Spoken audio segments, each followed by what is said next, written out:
Hey friends, welcome to the Creative Business Mindset. This is your backstage pass to the realities of turning your passion into profit.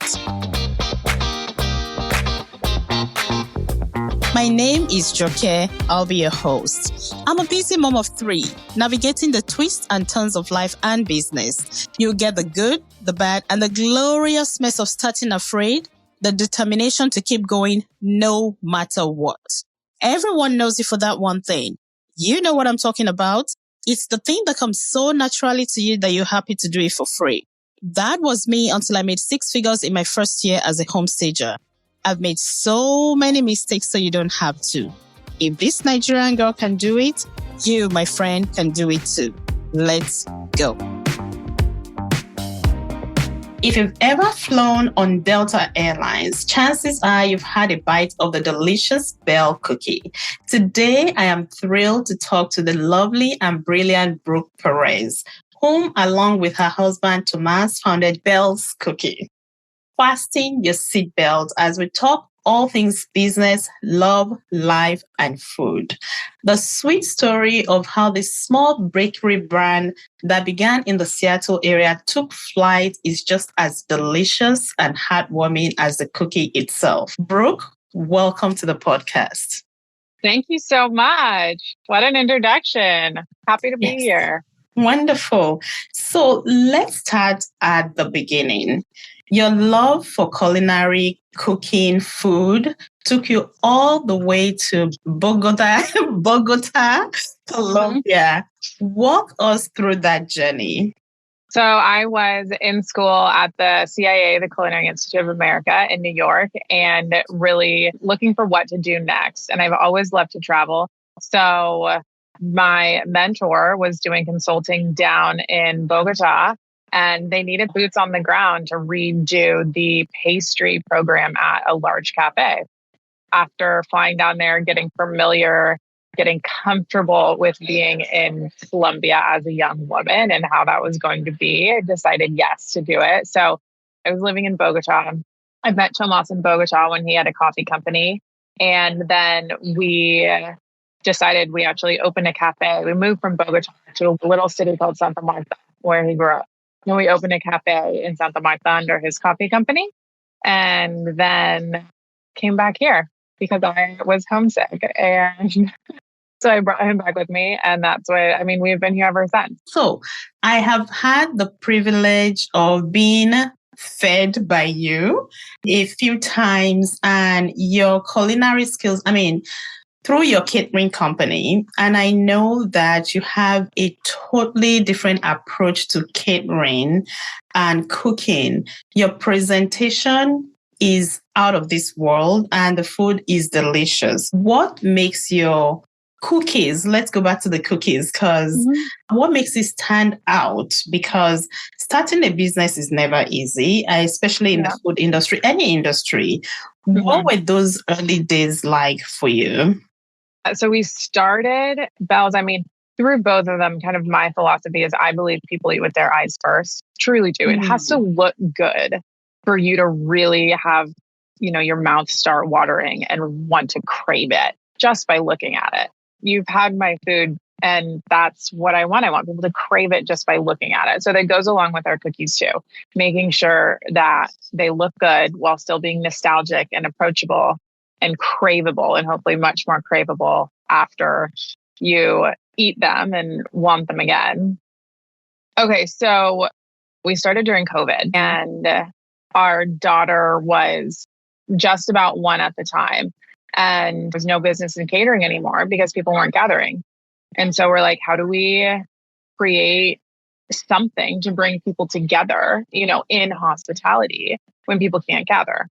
And our cookies were always popular, and we had thought about a cookie company. So that's when Bell's was born, is really with a necessity of something to do.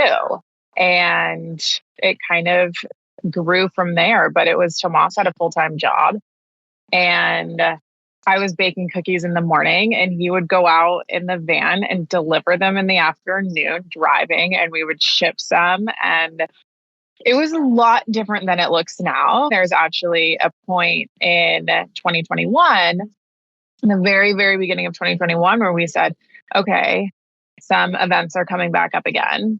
We can't use our catering kitchen for baking cookies anymore. Do we want to find somewhere else to bake cookies and continue this company? Or do we want to close it and you still have a full-time job and we have catering and just call it a fun hobby? And we decided, okay, let's take the leap. Tomas quit his job. We started building a cookie shop in Green Lake, and we've been in Green Lake open since June of 2021. Are you guys still open at Green Lake? We're still open, yeah. Okay. So let's talk about the big milestone though, because I know doing business in the pandemic, I was in business in the pandemic. So those were tough times, especially for food, catering, gathering, when you couldn't do that anymore. And then you decided to launch Belt's Cookies. So it is now being served on Delta Airlines. First of all, congratulations, big deal, because I've always been fascinated by that story. How did this incredible opportunity come about? Because I imagine getting your product onto a major airline must have been no easy feat. Can you walk us through that process? What did it take for that to happen? Yeah. So we actually got an email from Delta in late 2021, mid to late 2021, right after we opened the shop. And we thought it was a scam. We thought it was a scam. We almost deleted the email. It was like airline opportunity. And we're like, nope, this cannot be real. We're like almost deleted it, but entertained it for a second. Turns out it was real. And they were collecting. So Delta was doing a program where they were finding small bakeries or cookie shops in their local hubs. So they were finding, a bakery or cookie shop in Seattle, in LA, in Atlanta, and really going toward the local area. And so after a bit of giving our cookies again and again and again, and, winning that account for the most part, then we were on Delta First Class leaving Seattle. And we were doing about 20 to 40,000 cookies a month. Pretty low. I know that seems like a lot of cookies, but it's pretty low capacity. And so we did those all out of our shop in Green Lake. And then 6 months later, Delta came and said, hey, we are having issues with the other small bakeries in the other cities. Either they can't keep up with quantity, or they're not consistent, or, something's going wrong. And we want your cookies nationwide. Wow. And we want them on all the flights, first class. Wow. And we're like, okay, don't know how we're going to do this, but let's do it. And so you said yes, and then went, oh, okay, well, we need to figure out how to do this. So then we found someone in Seattle to co-manufacture the cookies. And we started, first they said, okay, we want 100,000 a month. Then 2 days later, they called back and they're like, no, we want 250,000 a month. And then they said, no, we want 350,000 a month. And so we were doing consistently about 450,000 cookies a month for first class Delta. And now we also do their special meals cookie. So it's a vegan, gluten-free dark chocolate cookie bar. And so that's also Delta first class for anyone that is vegan, gluten-free. So it's been a process. I would say that I have encountered that cookie in person with you as a gift. And then I have had the time that they served it to me on the Delta Airlines. I actually saved it. I didn't open it. I took it home to tell my kids the story of the cookie. And everyone's like, oh, well, yeah. Belt's cookie, we know. So I am a big fan. And a few things that I heard in what you just said was, one, the opportunity came, literally dropped in your lap. And that is a huge thing, a lesson for everyone, that you never know where that opportunities are coming from. Learn to be flexible, say yes more often, and because you never know. And then two, the thing that you said about they requested an increase in your capacity, how much that you didn't know how you were going to do it. But you said yes. And then you found a way for it to happen. So those are all big lessons and aha moments for me that, you just have to open up yourself to the universe, say yes, and you'll always find a way to do it, right? Yeah, absolutely. Saying yes, even not knowing how to do it. I mean, Tomas and I have done that countless times. And thank goodness we've been able to do what we've said we can do. But you really never know what's going to happen. You don't know where each opportunity is going to take you. You don't, even if it's the smallest one. There's projects that we've taken that we're like, okay, we're going to lose money on this project. We're going to make an investment, even though it's selling somewhere, we're going to lose money on this project. But the opportunity is this big. And so let's start here and lose a little bit of money. And then maybe we break even. And then maybe someone finds us and it leads to something huge.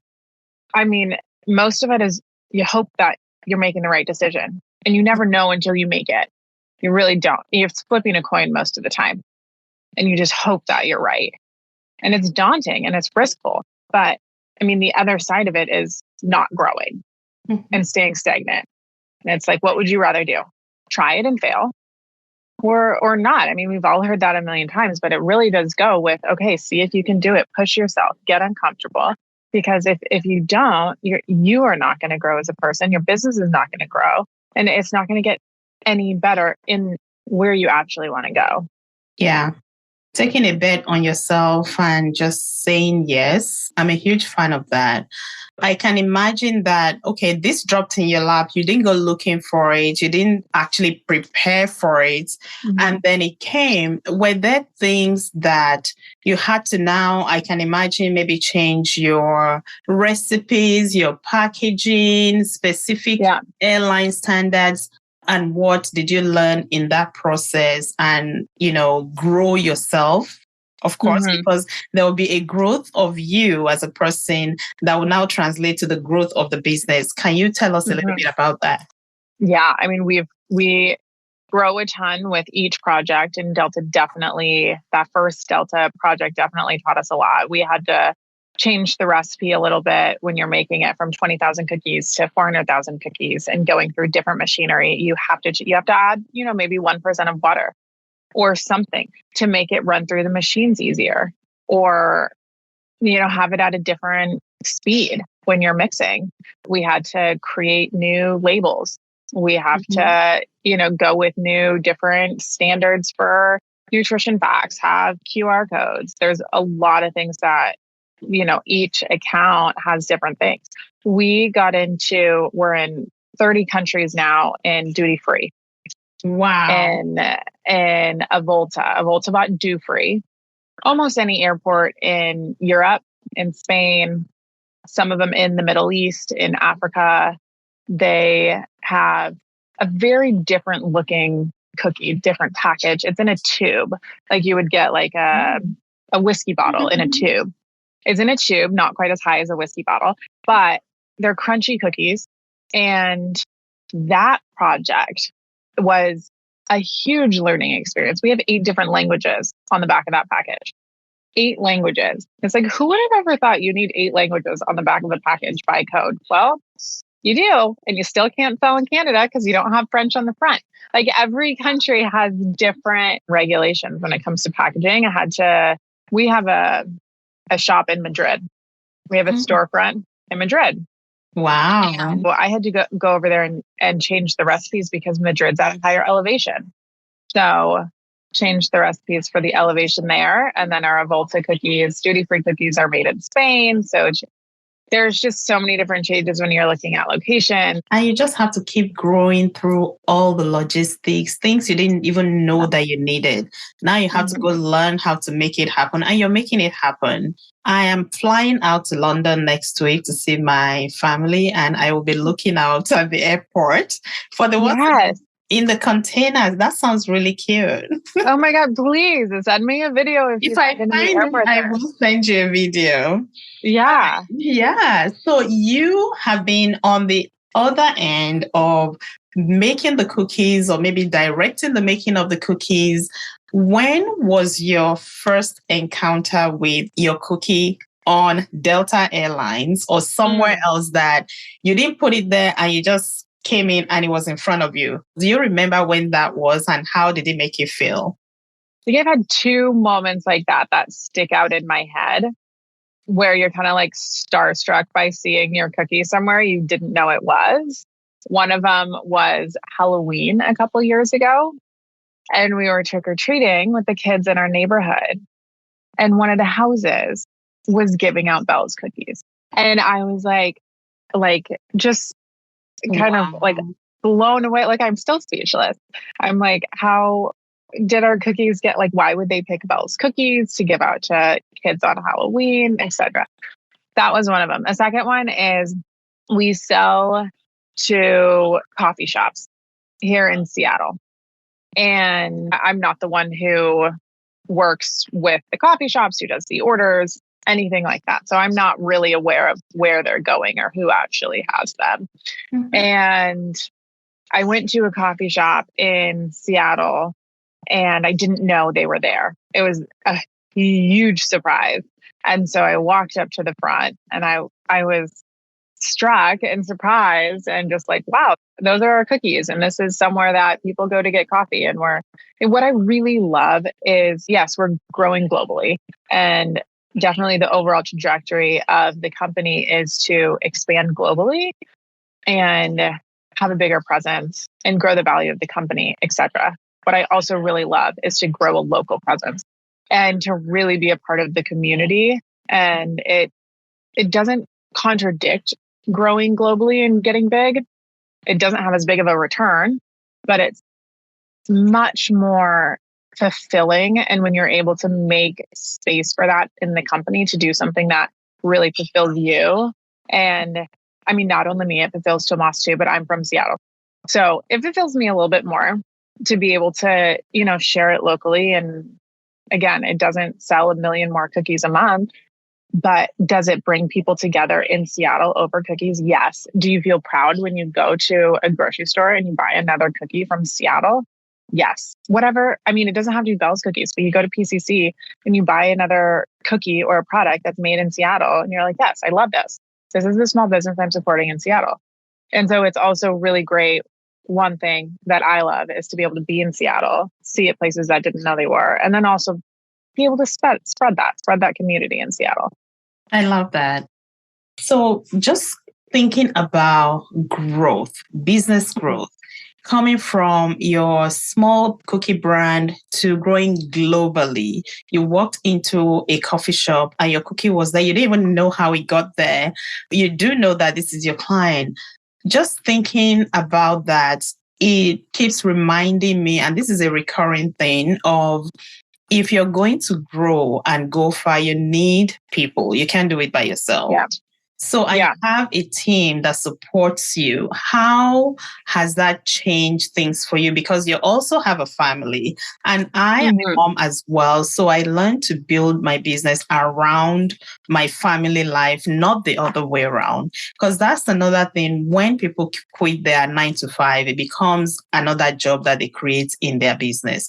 And I understand at the beginning, it's usually like that because you're all in trying to build this something new and it takes all of you. But over time, if you're going to grow, you need help. Tell us how your team has impacted your growth. I mean, you are spot on. Having a team is the single thing that will allow you to grow. If you don't have a good team, if you don't have people that support you and that you support too, your business will not flourish and it will not grow. That is the number one most important component. It doesn't matter how hard you're going to work. If you don't have people that are working that hard with you, you're not going to go anywhere. So I think it's very different. I know we're talking about growing globally and having the change of mindset. I mean, we had a catering company, and catering company you can't bring globally. You're in a location. And it's when we started Bell's, the vision was to pay our mortgage. And that was it. Like, there's no, we're making this company bigger. There's none of that. It was, okay, we need to figure out how to pay our mortgage. And over time, it evolved a lot. And that has been the biggest mental learning experience, I think, in growing the company, is changing the chip from we're a small business, which we still are a small business. But if I forever treat my company like a small business, it's always going to be one. And if I want it to get bigger and bigger, I cannot keep treating it like a small, local, tiny business. Even if we are, and we are, I can't keep treating it that way. So I think that was the biggest growth and thing business-wise mentally when I was changing my mental chip to how are we going to grow the value of the brand globally? It's not how are we going to sell more cookies, because growing the value of your brand isn't always more revenue. It's how are we going to grow the value of the brand? And so that brought on tons and tons of new questions and, what makes the brand valuable? What makes brand in general valuable? How much, then you're looking at valuation and how much they sell for and what do you want to do with it? And a whole nother slew of questions I'm sure you're familiar with. But when it comes to, you're talking about a family too, and we have a 1-year-old and a 5-year-old. And a reason why I closed the catering company is to be able to balance sell cookies with a family. And what it is exactly what you said. I didn't want to plan my family around my work. And we started the catering company when we didn't have kids. And we could put 80 hours into a company and have it, still energy at the end of the day and still time. And it was just not that anymore. And I didn't want to go through it with a catering company at this time in hospitality in a way that it would take that much more time away from my family to have work be the number one. Yeah. So yeah, a couple different mental changes there. Definitely. It was hard to let go of catering, but you can't have everything at the same time. So letting catering go, still doing 1, 2, 3 events a year, maybe, but letting catering go for the most part, putting family and my kids and my marriage first. When you're working with your spouse, it's a miracle if people are still married when they're working together. It's an absolute miracle. But our responsibilities are very different, which is a very good thing. And he has nothing to do with creativity and culinary and flavors and scents and operations. And he's a CEO, so he does relationships. He's focused on the relationships, on building, on much more overall picture, marketing, website, etc. Things that aren't my wheelhouse and I don't need them to be. And that's the only way it works. A lot of people have said, how do you run a business with your significant other? And the answer is a miracle. And have different responsibilities. Completely. Don't let anything overlap. It's all different. I've heard that from a few friends that I know who work with their spouses. They're like partners in a business, and it's the same answer. It's a miracle we're still here because, things will overlap sometimes, not your roles in the business, but life, family, and your love will, kind of intersect because you're constantly working together, you live together. So kudos to you both for making it happen. Before I let you go, you have achieved so much. What is next for you? What do you see in the next 5, 10 years for Bell's Cookies, for Brooke, for Thomas, for you? What do you see? Mm-hmm. Definitely, I want Bell's to be more of a global brand. I don't want it to just stay well known. It's not even well known in Seattle. It's still teeny. I want it to be really well known around the world and globally. Everyone wants their product to be a household name. I don't know if that's exactly what it stands. A household name is what I'm looking for, but definitely more well known globally as a very quality, good product brand. So for Bell's, I think that's what I'm looking for. I don't know if we'll still have the company in 10 years. Hopefully we sell it for a lot of money before that. Yeah. Yes. But you're definitely setting it up for that. But also, you never know what's going to happen. So if we do have it in 10 years and it is a global brand, that's on the horizon, what I would love. I don't know where in the world we'll be in 5 or 10 years. We're people that keep it very open. I love Seattle. I think everyone's life is changing so much right now, and we don't know what's going on in the day to day. So right now, I'm very open-minded and keeping my mind open about where in the world we'll be in 5 years. And I don't know. Yeah. So personally, it's, make sure a goal would be to be married. Yes. Stay married, have a 15-year anniversary, have a 25-year anniversary like you, and be able to spend time with the kids. Brooke, this has been such an inspiring conversation. Your journey from Seattle to Colombia and back, and your small bakery, going into Delta Airlines. This is proof that passion, persistent, hard work, and really good cookies can take you places.